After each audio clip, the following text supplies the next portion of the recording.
¿Qué tal a todos? Sean muy, pero muy bienvenidos, tengan muy buenas tardes. Ya estamos aquí en vivo para compartir, como siempre, desde Canal 12, la salud de nuestra gente, con ganas de aprender, con ganas de contar con la presencia de ustedes, eligiéndonos desde sus casas, desde sus lugares habituales o no. Quizás en algún otro sitio estamos de vacaciones, estamos con este receso invernal, aunque bien de mangas cortas, ¿no es cierto? Como, bueno, Misiones así lo propone, y bienvenidos a todos los turistas también. Este es el consultorio médico televisivo de Puertas Abiertas, la salud de nuestra gente, que se va a tomar hoy también en vivo una hora para hablar acerca de la salud de nuestra gente, ¿sí? Gracias por recibirnos, programa número 18, con esta emisión número 260, coincidente con este jueves 19 de julio, y estamos en comunicación, no voy a estar sola nuevamente, con nuestro viajero, el doctor Javier Del Longo, que en algún lugar del planeta está también vacacionando, disfrutando, pero viene a acompañarnos y a hacer el programa con nosotros. ¿Qué tal, Javier? ¿Nos recibe bien, doctor? Hola, Fernanda, sí, muy bien, muy contento de estar nuevamente aquí en el programa, en la salud de nuestra gente, que como siempre decimos, sí, nuestra idea es llevar la información de primera mano para que la gente, pueda recibir toda esa información y saber qué hacer con todo eso. Es muy importante, uno de nuestros primeros requisitos que tenemos cuando decidimos hacer este programa, que es la prevención. Exacto. Lo que queremos siempre es tener información de primera mano, pero siempre prevenir enfermedades. En el caso de que las padezcamos, cómo se hace el diagnóstico y cuáles son los tratamientos que podemos llevar adelante. Bueno, y en este caso, sí, estoy haciendo la salud de nuestra gente desde un poquitito más lejos. Un poquito más lejos, claro. Yo no puedo adivinar si lo veo con ese fondo nada más, así que vamos a hacer el viaje habitual. Partimos desde aquí a ver a dónde estamos. Estamos en... Bueno, estamos en este momento en Oslo, y vos recién decías que estaban pasando calor, y yo les cuento que debo ser de las pocas gente que tiene calor en Oslo. Estoy con calor, y tuve calor en Estocolmo, y estoy con calor aquí en Oslo. Los días son largos, es pleno verano, hace 30 grados, pero tengo un dato anecdótico. Aquí los hoteles no tienen aire acondicionado. Es decir, cuando hace calor y dormís con calor. Entonces, realmente se siente.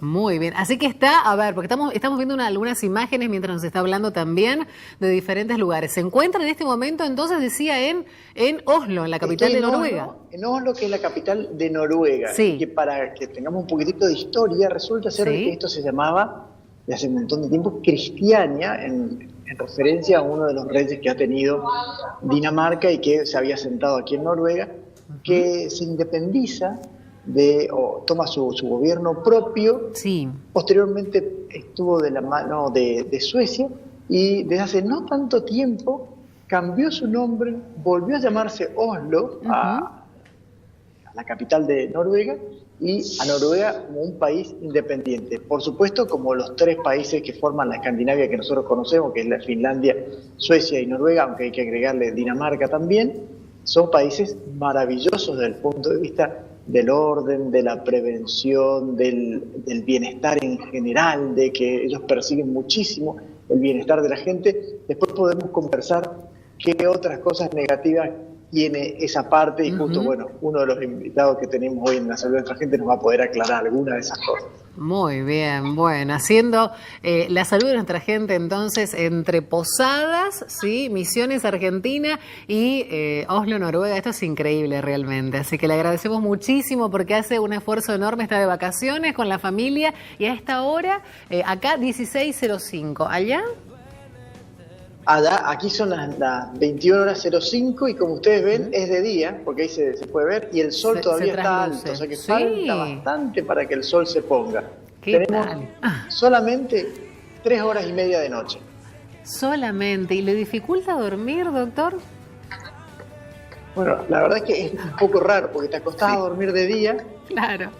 Y pasa muy poco tiempo que ya es de día de nuevo, entonces no tenés mucha idea Qué está pasando. Bueno, pero creo que se desajusta el claro. Casi todo es de noche, ¿no? Pero claro, reloj biológico. Muy bien. Bueno, doctor, vamos a recordar a la gente que se puede comunicar, aparece como siempre, la forma de hacerlo, y es a través del teléfono del canal 421-040, 3764 para quienes nos llaman desde otras localidades, y 376-419-8128 los mensajes de texto y también mensajería instantánea con el WhatsApp si así lo desean. Estamos en el Facebook, nos ubican ahí también en las redes sociales y nos encuentran muy fácilmente, es el nombre del programa, la salud de nuestra gente, le dan me gusta y es el seguimiento. Tenemos ahí para compartir, bueno, ya vamos adelantando los temas, también lógicamente las fotografías y las instancias de cada uno de los programas. Y estamos en la plataforma también de YouTube, ahí conservando todas las emisiones de todo este año y de años anteriores también, incluido por supuesto esta octava temporada a través de Canal 12, siendo la salud de nuestra gente. Y doctor, se fue con el atuendo de Laredo, ¿es así? Sí, bueno, y justamente vamos a decir que Laredo, que me acompaña desde el primer programa, en este caso también tiene ropa informal y está acompañando en las vacaciones. Claro, muy bien, más relajado, distendido. Sí, bueno, muchísimas gracias también, por supuesto, a Guinda. Agradezco por acompañarme en esta jornada también, por supuesto, con la vestimenta, sí, bueno, pensando un poquito también en esta temporada que uno dice, estamos en invierno, pero hace un poco de calor, así que se presta, ¿no?, para un poco de mangas cortas incluso. Gracias, como siempre, las chicas. Y estamos para conocer, bueno, los temas del día. La placa siguiente, entonces, ya nos va a ir contando qué estaremos conociendo, el abordaje con los profesionales. El síndrome de Estocolmo, doctor. Sí, por supuesto, eso es algo que en realidad vamos a contarlo también un poco más. Lo leímos desde los cuentos de los niños. Cuando leemos La Bella y la Bestia, hay una relación que uno puede encontrar en ese pequeño cuento infantil, y que lo repetimos y que lo ha remasterizado Disney. Hay una relación empática entre la bestia y la bella, sí. Tanto es así que la bella se sintió protegida por la bestia. Bueno, de eso se trata más o menos el síndrome de Estocolmo, en donde en este caso el secuestrado de alguna manera encontró una empatía con su secuestrador y de alguna manera hasta lo defiende en algunas circunstancias. Es cierto. Bueno, el otro de los temas, la paradoja nórdica. Bueno, aquí vamos a contar un poco de todo lo que significa la medicina, el estado de bienestar que existe en estos lugares, pero también la paradoja pasa porque es uno de los lugares donde también hay una tasa alta de suicidios y también hay una tasa alta de violencia de género, aunque en este caso tenemos que hacer una salvedad.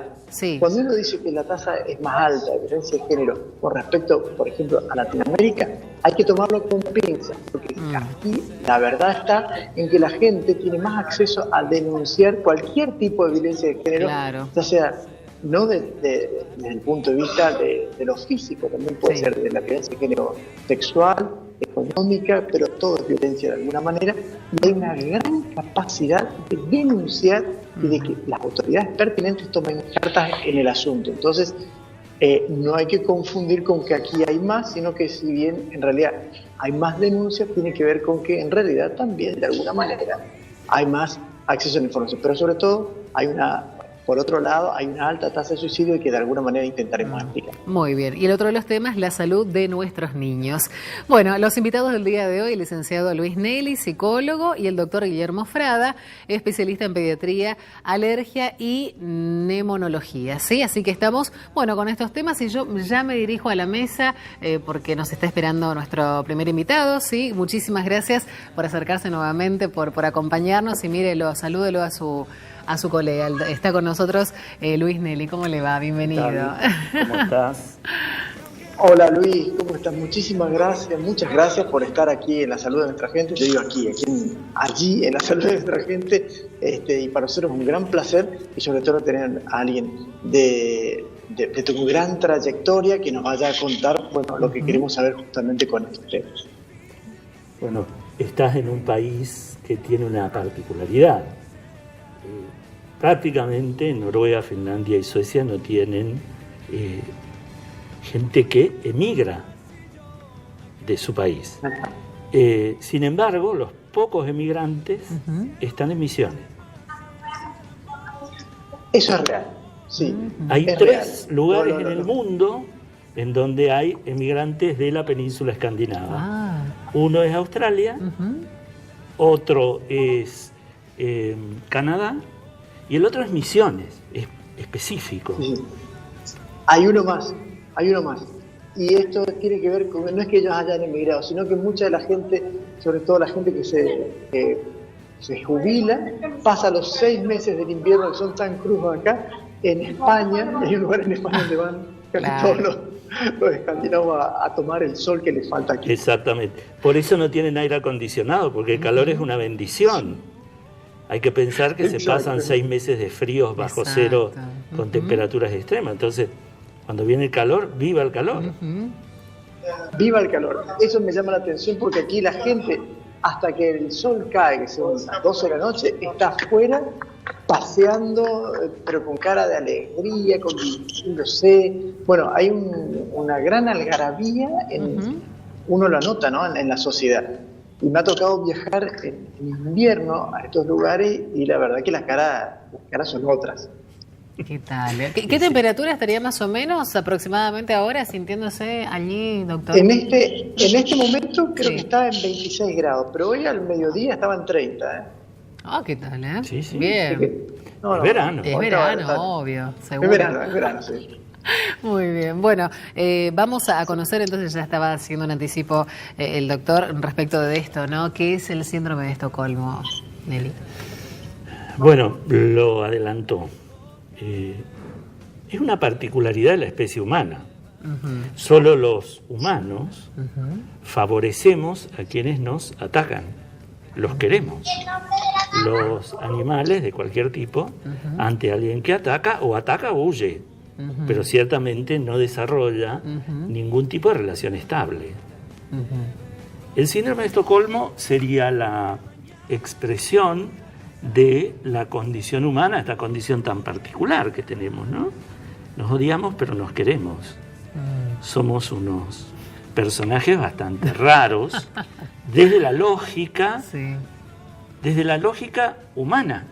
Nosotros inventamos la lógica, pero una lógica que no da cuenta de las cosas que suceden entre los humanos. El doctor lo decía, bueno, a los nenes les enseñamos que los malos son buenos, con los cuentos. Yo no es tan viejo como el cuento de La Bella y la Bestia, pero yo vengo de una generación en donde el programa más visto de la televisión de aquella época se llamaba Ladrón sin destino. Y era un tipo que agredía a la sociedad, pero que era sumamente simpático. Todos siempre estábamos a favor del ladrón, nunca a favor del policía. Esto es lo que sucedió cuando aparece este asalto en Estocolmo y las víctimas se ponen del lado del asaltante y atacan a la policía, que supuestamente los venía a salvar. Esta particularidad de la especie humana es lo que todos tenemos todo el tiempo. Ahora, sin duda, ahí está la placa de ¿qué es el síndrome de Estocolmo? Entonces, hay alguien que está siendo sometido muy agresivamente por otro que lo agrede y que, sin embargo, se pone del lado del agresor y no del lado de quien lo va a salvar. Pero además es un contexto de un secuestro. Cuando definieron el síndrome, bueno, el doctor lo puede decirme mucho mejor que yo qué es un síndrome. Esto no es una patología que esté en ningún manual.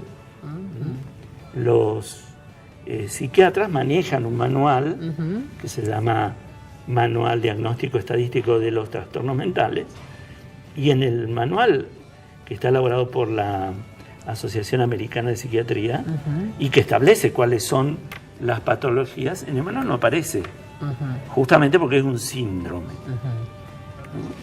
Lo habrás explicado en su momento que es el síndrome. Síndrome. Bueno, pero lo podemos contar para que la gente lo entienda. Cuando uno habla de un síndrome, hace referencia a lo que se llaman conjuntos de signos y síntomas. Es decir, el paciente tiene temperatura alta, tose, o bueno, alguna otra cosa. Entonces, todos esos síntomas reunidos con otros configuran un síndrome. Por ejemplo, un cuadro gripal o un síndrome gripal, ¿sí? En esto, como bien lo dice Luis, se llama síndrome de Estocolmo y en realidad no hace referencia a determinadas cuestiones puntuales, pero no está en el DSM-4 o el DSM-5 en este momento como una patología, ¿no es cierto? Porque en realidad, porque en realidad no tiene la característica, tiene una enfermedad, que es lo que se denomina en medicina el rasgo patognomónico, lo que ordena todos esos signos. Ahora, no hay nada que lo ordene y que lo especifique. Sí. Esto de querer quedarse con el que te agrede, como decíamos, ¿no es cierto? O el que te agrede, en este caso física, pero también puede ser una agresión psicológica, también podemos pasar hasta la agresión sexual. Es algo que se puede ver también en otras situaciones. Por ejemplo, en una secta, por alguna razón, la gente se puede quedar ahí. ¿Uno podría relacionarlo con eso? Sí, más vale. La particularidad del síndrome de Estocolmo es que hace referencia a que es una situación de encierro. Esto es lo que lo diferenciaría del resto de situaciones similares que pasamos todos los días. Pasa que no estamos encerrados, por ahí no tenemos una situación donde va a venir alguien a salvarnos, pero son situaciones en las cuales nosotros hacemos empatía, por eso traía lo del ladrón sin destino. Hacemos empatía con el agresor y preferimos que está transgrediendo la ley que al que debería proteger, ¿no? Esto se da en nuestra vida cotidiana porque en realidad el síndrome de Estocolmo, y por eso queda en síndrome, lo que está marcando es un modo habitual de relacionarnos, donde el amor y el odio en los seres humanos están juntos todo el tiempo. Bueno, pero ahí justamente usted habló de un tiempo. La situación de secuestro, ¿debe transcurrir un tiempo determinado como para que se genere, se despierte este síndrome o puede ser en forma instantánea? No sé si el tiempo es lo significativo, creo que no, que lo significativo es esto del encierro, esto de que la víctima no puede escapar. El encierro y el que está en cautiverio, la persona secuestrada, siente la protección que le ofrece el secuestrador, y eso con el tiempo, porque no es de un día para el otro, pero con el correr de los días se va encontrando esta empatía, ¿no? Y va intentando la víctima de entender el por qué esta persona, o querer entender las razones e incluso justificarlas, ¿no? Pero es por la contención que le ofrece. Y una de las características que tenía es que no solamente estaba el cautiverio, sino que cuando se produce el síndrome de Estocolmo, sino es además que el captor no ejerce una violencia física sobre la víctima, es decir, se comporta como alguien que hasta entiende también a la víctima. Entonces, la persona se siente contenida por esa razón, ¿no? Hay que aclarar. Habría que ver qué pasa cuando hay que ver también, otro de los contextos que tiene es qué pasaba con la vida antes, ¿no? O sea, cómo era esa persona antes, porque muchas veces se habla de que los que padecieron este síndrome de Estocolmo en realidad tenían algunas características, como por ejemplo haber sido abusados en la niñez o algunas otras cuestiones desde el punto de vista psicológico que también los llevaron o se sintieron, había una predisposición a que les sucediera. También en cualquier persona que tenga un cierto nivel de desarrollo psíquico adecuado para establecer empatía, aún con una persona que, en general, los captores que logran establecer el síndrome de Estocolmo en sus víctimas son psicópatas, los tratan muy bien. Claro. En realidad los están torturando, pero los están torturando de una manera que la víctima no puede advertir. El caso de Patty Hearst es tal vez el caso más conocido, y el caso del padre de Charlie, ¿no? El padre de Charlie lo dice claramente. Los otros eran los malos. El chico que me tenía, con el chico que me tenía, nos pusimos juntos porque los otros nos iban a hacer mal, lo cual es absolutamente una ilusión. Esta ilusión es la que tiene la posibilidad del captor de generar en el otro. Entonces, no es que la persona que está padeciendo el síndrome de Estocolmo se siente agredida ni nada por el estilo, lo cual no quiere decir que no está siendo agredida. Claro. La percepción, de la conducta psicopática que genera, por eso es necesario secuestrador. Cuando hablamos del síndrome de Estocolmo, siempre estamos hablando de una situación de secuestro, donde hay alguien que se apropia materialmente, afectivamente y socialmente la vida de otro. Esta sería la característica. ¿Qué es lo que hace la diferencia a esta otra conducta que podríamos llamar más habitual, en la cual nosotros establecemos este tipo de doble vínculo entre situaciones cotidianas, alguien que nos agrede y que sin embargo nosotros seguimos estableciendo una relación afectiva, ¿no? Yo lo entiendo, le pasa esto y me mantengo en esta relación, no estoy siendo agredido, pero de la que me puedo escapar. Claro. En el síndrome de Estocolmo no hay posibilidades de huir.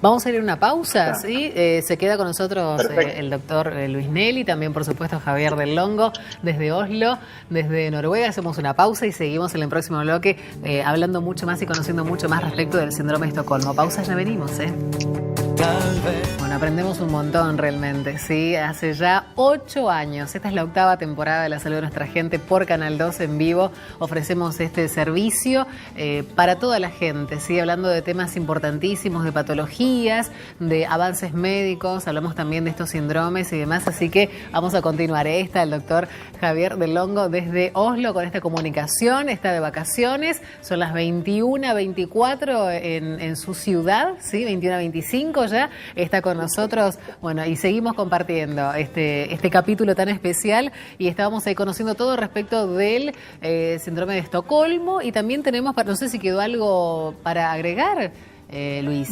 respecto de Creo esto. que se satisfizo la pregunta, ¿no? ¿Sí? Sí, absolutamente. Muy bien, porque también tenemos que conocer de qué se trata, decíamos como otro de los temas, la paradoja nórdica.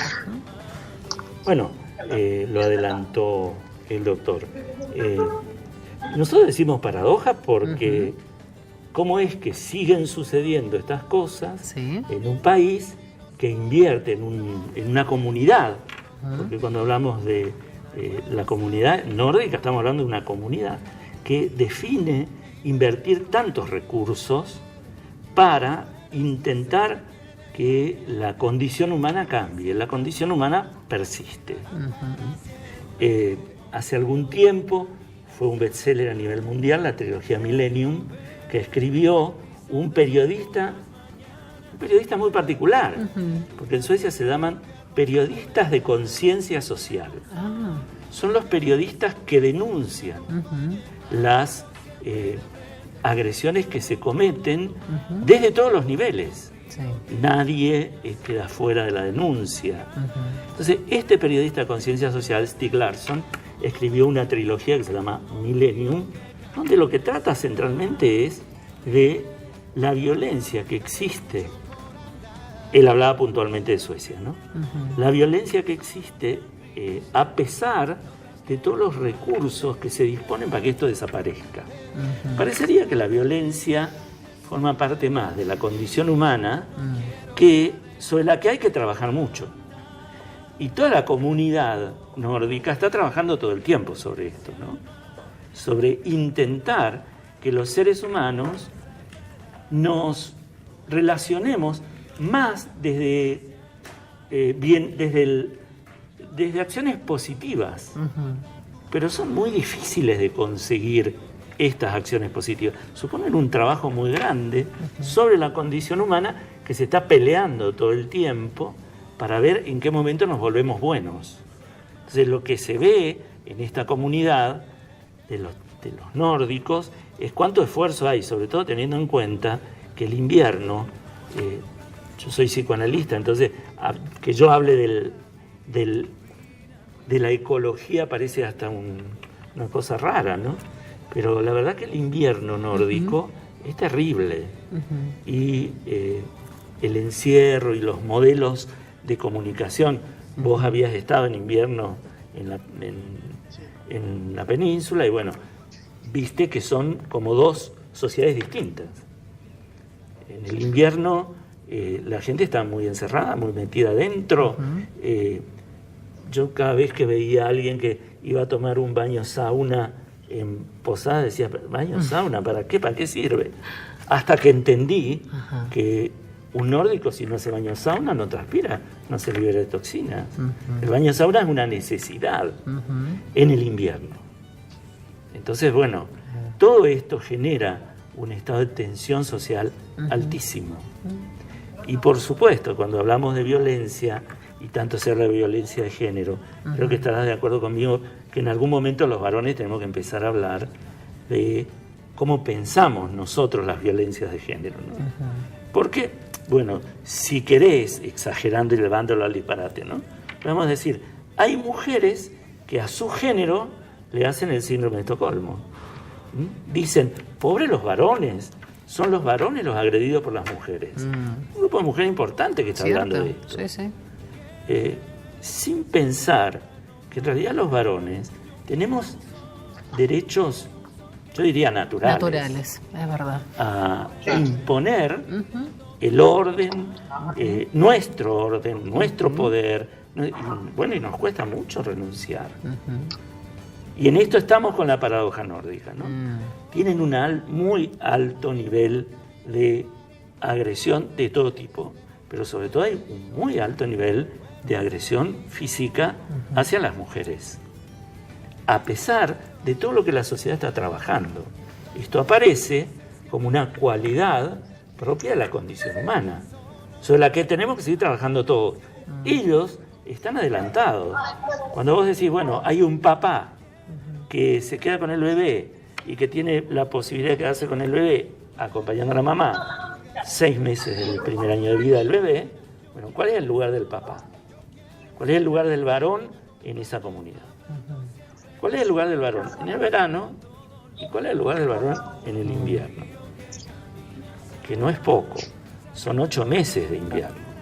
Son 8 meses de ausencia de sol, son 8 meses de frío muy intenso, son 8 meses en los cuales hay que permanecer en los espacios, podrán ser espacios construidos socialmente, pero son espacios cerrados.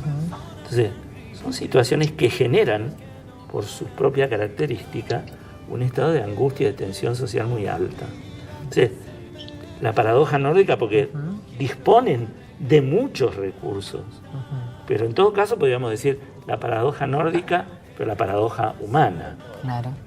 Volvernos buenos es un trabajo que no se termina nunca y que hay que hacerlo todos los días, todo el tiempo, sobre nosotros mismos. Se escucha habitualmente, hay un momento en que los nenes necesitan una piña. Sí. ¿Sí? Se escucha, sí. ¿Y qué aprenden con una piña? Ojo que lo dice alguien que es muy psicólogo, muy psicoanalista, muy todo, pero llegó un momento en cuando tenía a mis hijos chicos, los agarraba y los zarandeaba como cualquier padre del mundo.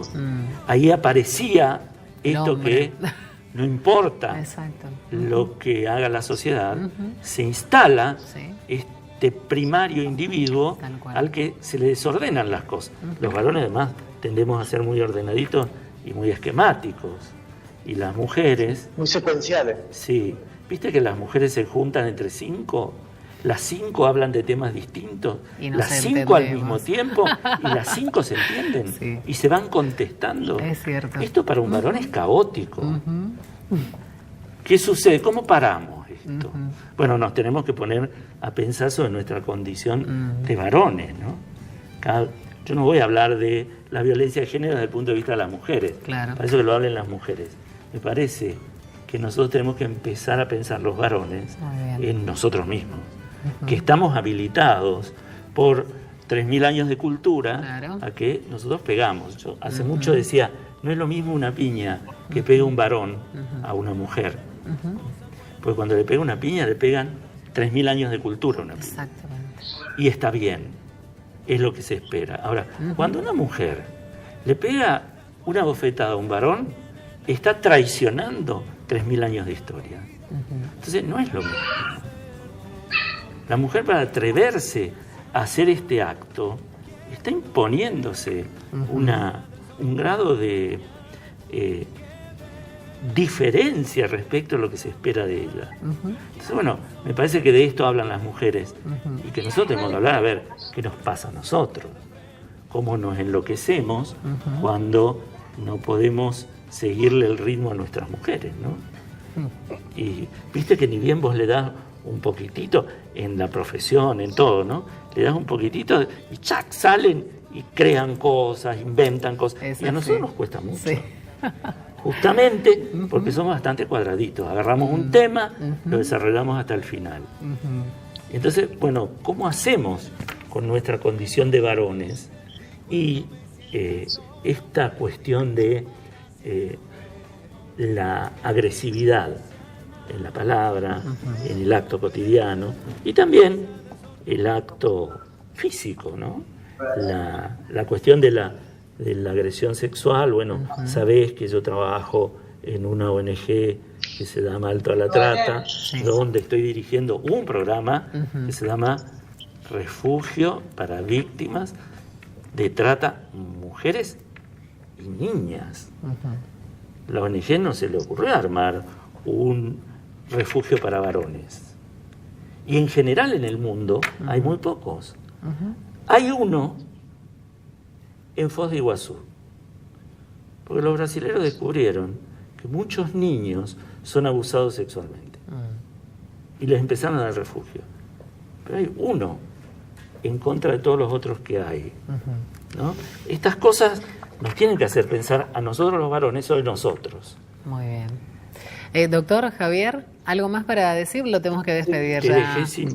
No, por favor, estamos expectantes. Espectacular. Sí, realmente. Claro, espectacular. Y creo que tenemos para contar un montón más y para charlar mucho más sobre el tema, y creo que también nos vamos a dar lugar para una nueva invitación y ahondar en este tema que es tan importante para todos. Cuando vuelva el viajero, ¿no es cierto? Cuando vuelva el viajero, después de comer tanto caviar, arenque y salmón rosado, ¿no? Muy bien. Mucho pescado.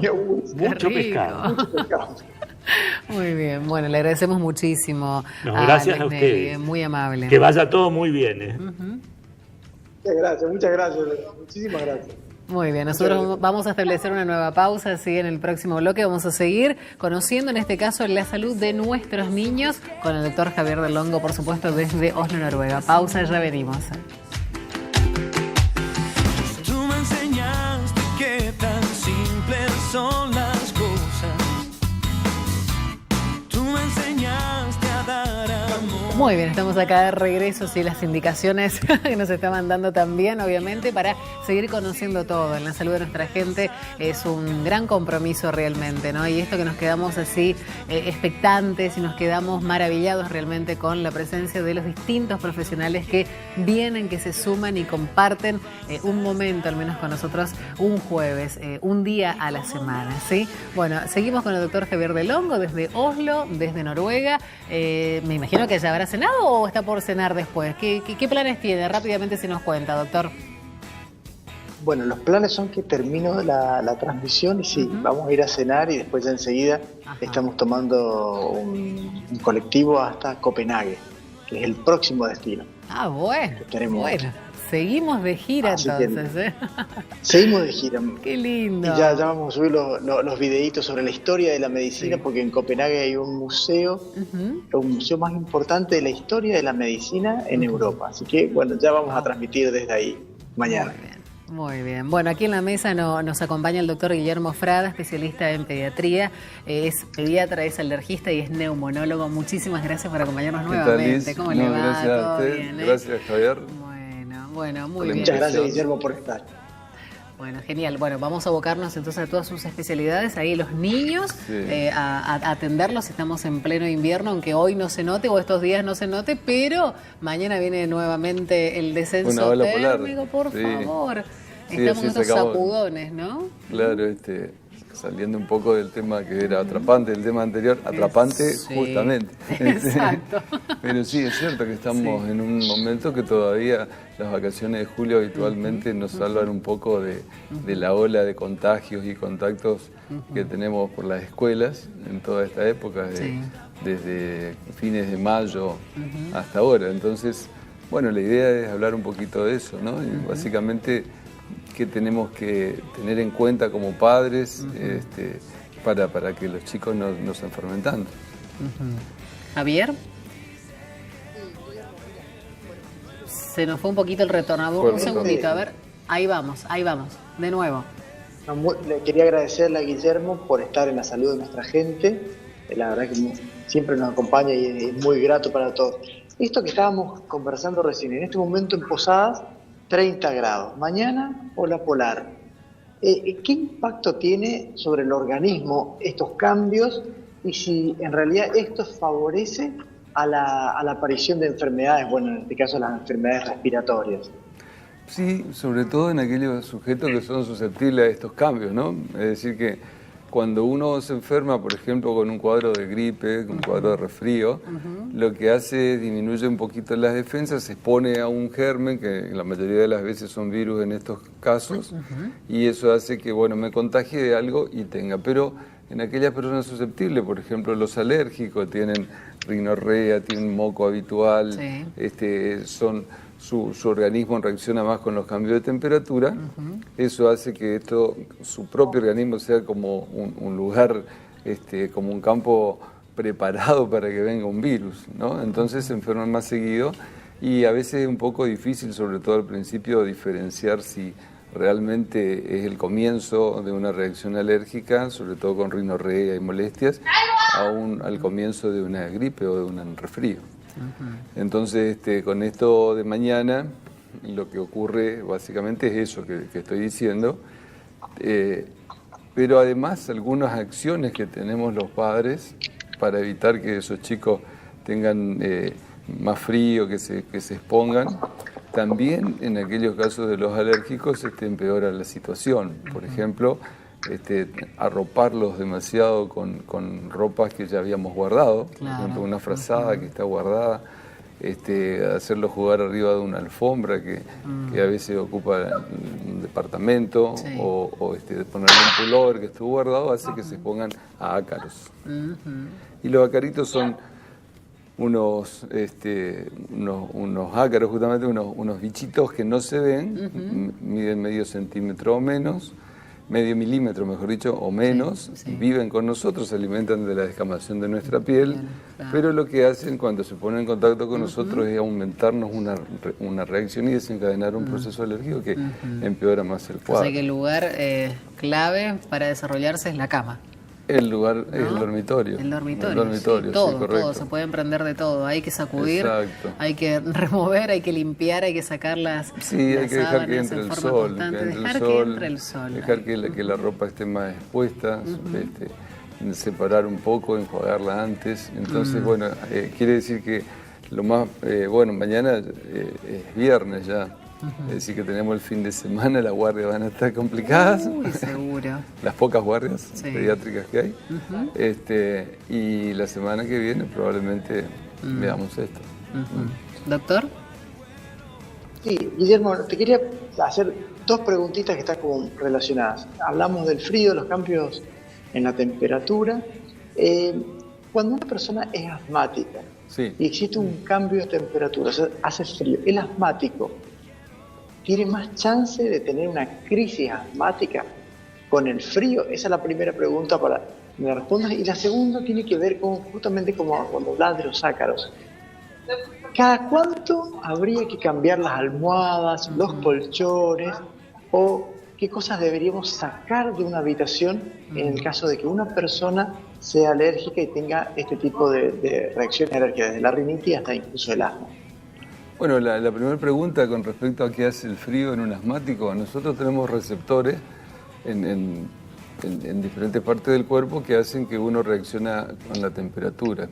Y por ejemplo, hay una cosa que se llama prueba de provocación que se hace con algo frío, el agua o aire frío, que cuando yo lo respiro en forma importante, por ejemplo por la boca, es decir que tengo la nariz tapada y que la nariz funciona como un lugar donde entra el aire frío y sucio y entra el pulmón tibio y limpio. Entonces, si yo respiro ese aire frío por la boca, es como una provocación para que genere un broncoespasmo. Entonces, aquellos chicos, por ejemplo, que hacen educación física, que no saben cómo respirar o no pueden respirar porque tienen la nariz tapada, Sí.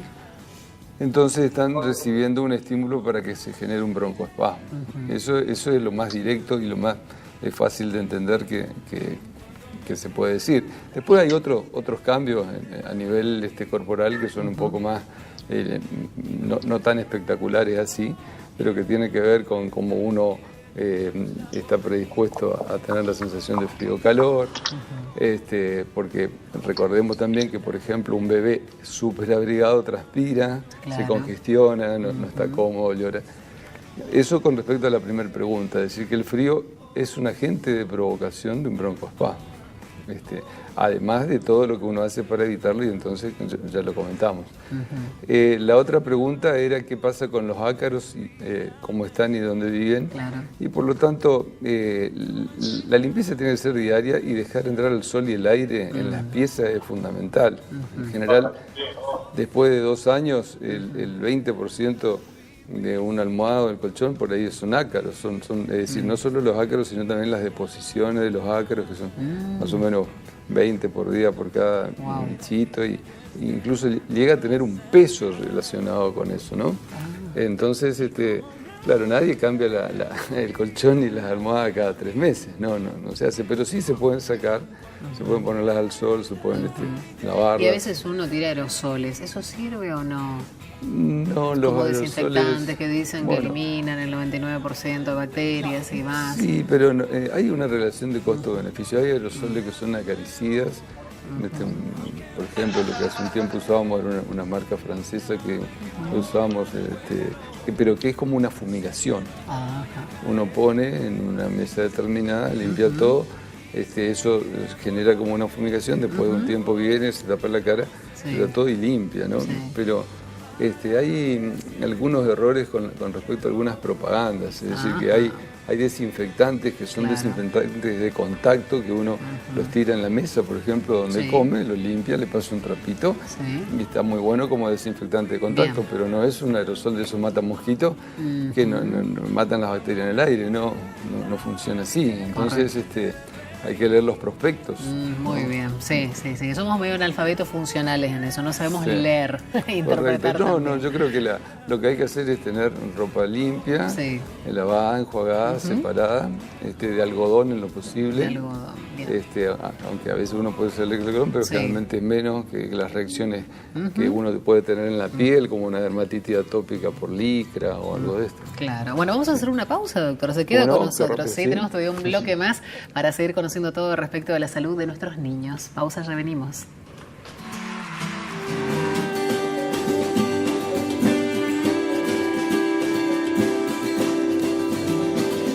Andando voy por la vida mirando que por una canción se puede aún morir de amor.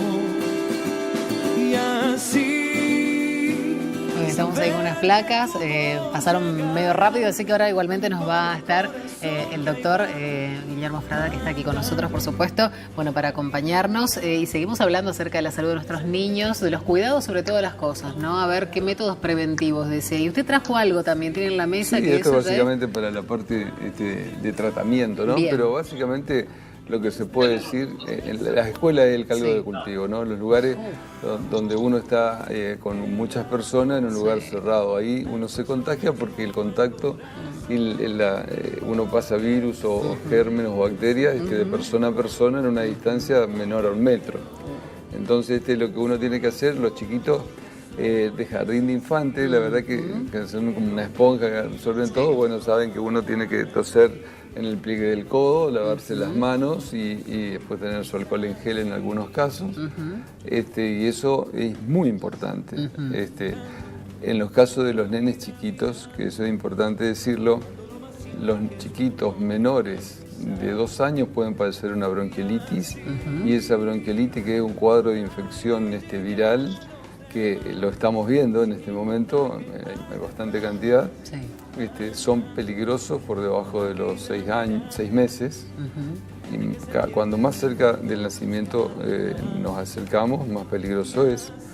Aunque puede haber leves, moderados y graves, pero son cosas que pueden llevar a la internación a un chiquito. Y entonces no exponerlos a los recién nacidos, al besuqueo de toda la familia. Es verdad. Por favor. Sí. La leche materna es importante en estos casos, muy importante, porque uno le da no solo alimentos sino defensas. Completar las vacunas, porque hay todo un movimiento a nivel mundial desastroso, a mi modo de ver. Es cierto. Donde se ponen en contra de las vacunas, y no estoy hablando solo del antigripal, sino de todas. De todas. Que es muy malo para la salud mundial. Costó tanto descubrirlas, disminuir las epidemias, etcétera, y bueno, esto se hace por ahí sin pensar mucho, una especie de reacción a la tecnología, básicamente. Tal cual. Pero en realidad no tiene ningún sentido. Y básicamente, haciendo estas cosas, uno puede disminuir la cantidad de infecciones y enfermedades. Y esto que me decías tiene que ver con cómo se trata, ¿no es cierto? Por ejemplo, un asmático que habías hablado y preguntado, Javier, que es una enfermedad muy común. A ver, muy común. Me muestra la cámara, por favor. Correcto. Esto no es una cámara, pero lo traje porque tiene que ver con cómo se usan los aerosoles en los niños. Y estos aerosoles reemplazan a la nebulización para permitirnos dar la dosis adecuada de una medicación que sirve para las crisis de asma o para el tratamiento a largo plazo del asma, que son diferentes. Entonces, a los padres les digo, no hay que tener miedo de los aerosoles. Cada aerosol es como un frasco que tiene dentro diferentes tipos de medicación que no son iguales entre sí. ¿Qué es esto? ¿Qué hay acá? Acá hay un aparatito que es que se pone en un dispensador, que tiene un gas y una medicación. Bien. Y en el caso de las crisis, larga un humito, que es la medicación y que se tiene que absorber y tiene que llegar al pulmón. ¿Y qué es lo que estamos Esto, por ejemplo, lo que yo estoy poniendo acá es una droga que se llama salbutamol, que lo que hace es produce una broncodilatación, es decir, que el bronquio, que está chiquito y no nos deja respirar, se agranda y nos permite respirar un poco mejor. Después hay otros aerosoles que tienen dentro antiinflamatorios, que son, porque la enfermedad asmática en realidad es una enfermedad inflamatoria, que hace cuando mayor es la inflamación del pulmón, más fácilmente se produzca la broncoobstrucción, la broncocontracción. Entonces, lo que tenemos que hacer es aprender a usarlos, no tenerlos miedo, reemplaza la nebulización, es más higiénica y con menos dosis. Bien, ¿y eso otro acompaña? Y esto otro es el artefacto que permite que los chiquitos puedan usarlos derecho, pero con los padres hay que tener cuidado de lo siguiente. Esto no es una aerocámara, sino que las aerocámaras tienen válvulas. Porque entonces, como los chiquitos no saben aspirar de una sola vez, entonces necesitan respirar varias veces para que todo esto pase al pulmón. Entonces necesita una válvulas que hacen que el remedio entre a la boca y después salga afuera y de a poco se va respirando. Y esto no sirve lo mismo, pero en la que es mejor que uno aspire de una vez, retenga 10 segundos y después lo... Perfecto. Bueno, doctor, lo tenemos que despedir ya. Bueno, sí, gracias por la invitación, espero que se entienda esto, que la idea siempre... y gracias nuevamente a ustedes, Javier, muchas gracias. Y a todos los que organizan el programa. Bueno, muy bien, gracias. El doctor Guillermo Frada con nosotros, hablando de la salud de nuestros niños, especialista en pediatría, en alergia y neumonología. Hacemos la pausa, Javier, ya venimos, todavía tenemos muchas cosas más para aprender en los últimos minutos. Muy bien, estamos aquí de regreso rápidamente con el doctor Javier Del Hongo desde Oslo, Noruega. ¿Sí? ¿Qué pasa con los vikingos? ¿Qué relación tenemos con los vikingos?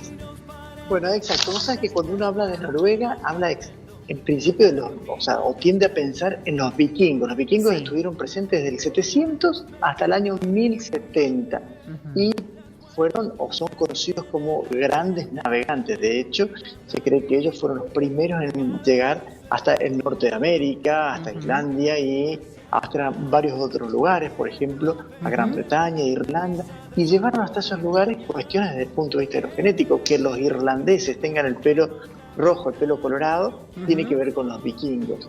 Y a su vez determinadas cuestiones de tipo genética. Por ejemplo, en la zona nórdica, en Noruega y también en Islandia, hay una alta proporción de enfermedades genéticas como por ejemplo la esclerosis múltiple, que es muchísimo más frecuente en estos lados que en otras partes del mundo. Y esto tiene que ver mucho con la endogamia que existió aquí y con el haber pasado de estos lugares hacia otros.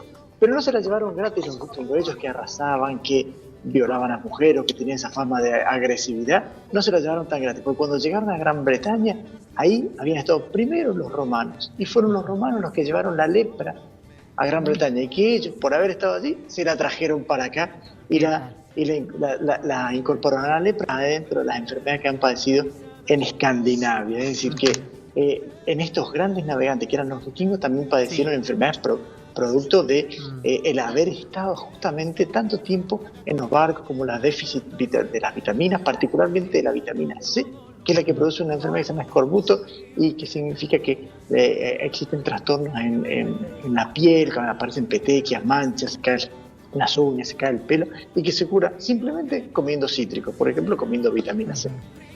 Bueno. Por otro lado, quería contarte una cosita, que creo que estaría la placa por allí. 30 segundos. Riga, 30 segundos, 30 segundos. Sí. Lo que es el bálsamo de Riga, que fue una cosa inventada del 700 y como se hacía en esa época, con un poco de alcohol, que en este caso era vodka, y 24 hierbas, parecía un Fernet, ¿sí? Ahí tiene más o menos el mismo gusto, porque hasta lo probé a eso. Y eso era una cura muy importante para los problemas intestinales y también para el resfrío. En algunos casos se le daba a las personas.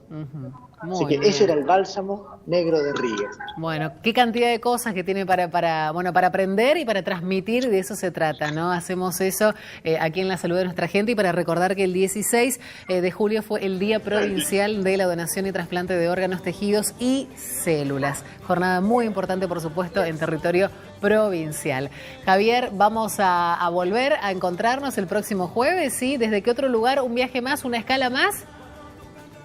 La próxima escala espectacular, Polonia. Desde Polonia, desde Cracovia, desde donde nació el Papa Juan Pablo II, estaremos transmitiendo. Muy bien. Beso enorme, cariños, que sigan pasando muy bien y muchísimas gracias. El próximo jueves a todos ustedes, aquí, por supuesto, Canal 2, a partir de las 16, La Salud de Nuestra Gente. Gracias.